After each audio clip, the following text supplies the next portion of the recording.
True health and fitness is not only concerned with muscle and fat. The human body is made up of far more than just those two things. Your hormones are partially responsible for not only your feelings and outlook on life, but also your happiness or unhappiness, and can either help or hinder different physical processes. Luckily, kettlebell training can have a very positive impact on your hormones. So let's talk about exactly how. Stress hormones. So there's a hormone in your body called cortisol, and that's known as the stress hormone. That's what you feel when you experience anxiety or stress. And too much of this hormone can cause you to feel super tired and sluggish, sleep poorly, have more anxiety, and even gain more fat. So high resting levels of cortisol, if you work a very, very stressful job, if you're generally quite an anxious person, can be linked to weight gain, muscle breakdown, and just low general energy throughout the day. And many people think that exercising would raise your stress levels because you're getting your heart rate up, because you're getting your blood pressure raised, but the right kind actually lowers it. So short but intense sessions reduce resting cortisol levels over time. So this is especially important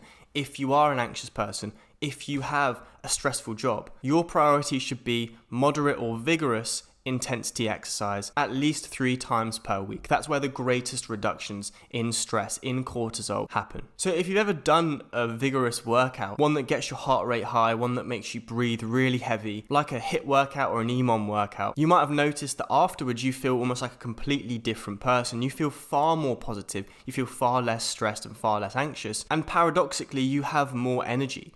Well, that's partially because the cortisol, the stress hormone, is almost like burned off. Think of it as it's being burned off through exercise. So even 10 minutes is enough if done consistently. And a lot of studies show that effects can start to happen after the very first workout you do, with really significant reductions in resting cortisol happening in just a few weeks. Consistency matters far more than duration. Like we always talk about, you can do something that is far less optimal, but do it consistently, and you can get far better results in every single domain of fitness, every single area of fitness, than doing something really optimal but less consistently. Growth hormone. You might not have heard of it, but you've probably seen the side effect of too much growth hormone when bodybuilders have a six-pack but it's protruding out of their body, like the Liver King. Well, that is a very common side effect of injecting growth hormone into yourself, which obviously you'd never want to do, but it also occurs naturally in your body. It helps build and maintain muscle mass, it helps burn fat, and it helps repair tissues to recover from training. And the amount of growth hormone that you have just naturally declines with age.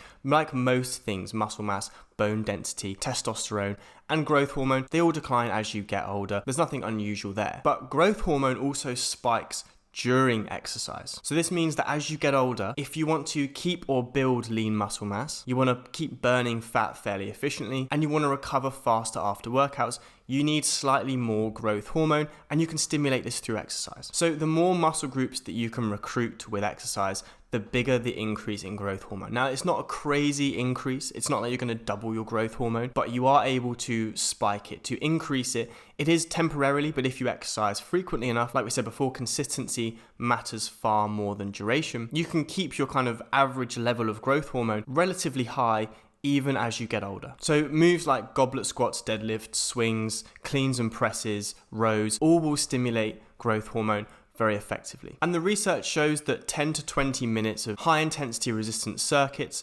significantly increases growth hormone in both men and women. And don't worry, this increase in growth hormone isn't enough to make you look like the Liver King, but it's just enough to make your body become more anabolic, which just means that you put on and keep muscle a little bit more easily. Insulin sensitivity. I love talking about insulin sensitivity. I think it's one of the most interesting mechanisms in the body, and I think that kettlebells in particular are amazing at dealing with metabolic dysfunction. But let's talk about what it actually means in plain English. Insulin is the hormone that moves the sugar in your blood into the muscles and into your liver. If you have poor insulin sensitivity, so your body is not very sensitive to this hormone, more sugar stays in your blood, therefore you have higher blood sugar. This is linked to weight gain, lower energy, and a higher risk of diabetes. And if you know anything about diabetes, it's not a pleasant condition to have. So better insulin sensitivity helps your body use energy more effectively. It improves recovery, reduces fat gain, and stabilizes your energy levels throughout the day. So you're not going to have these peaks and crashes of energy that you may be currently experiencing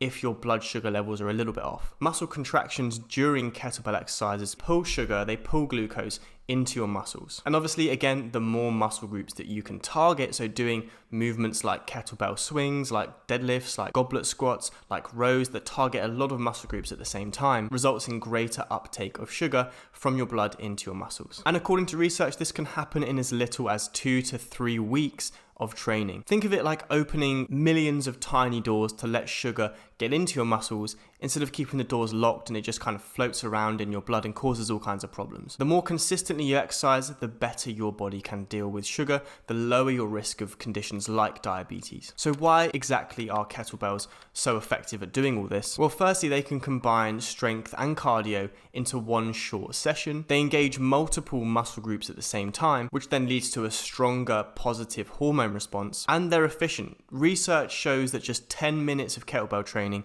can trigger benefits that are similar to much longer workouts. So what are the key takeaways? Well, firstly, 10 minutes a day is more than enough to lower stress hormones, spike growth hormone for muscle growth and fat burning, and improve insulin sensitivity, and therefore your risk of diabetes goes down. Another key point is consistency beats duration every single time. If you have any questions, leave them below. Thank you for watching. See you next time.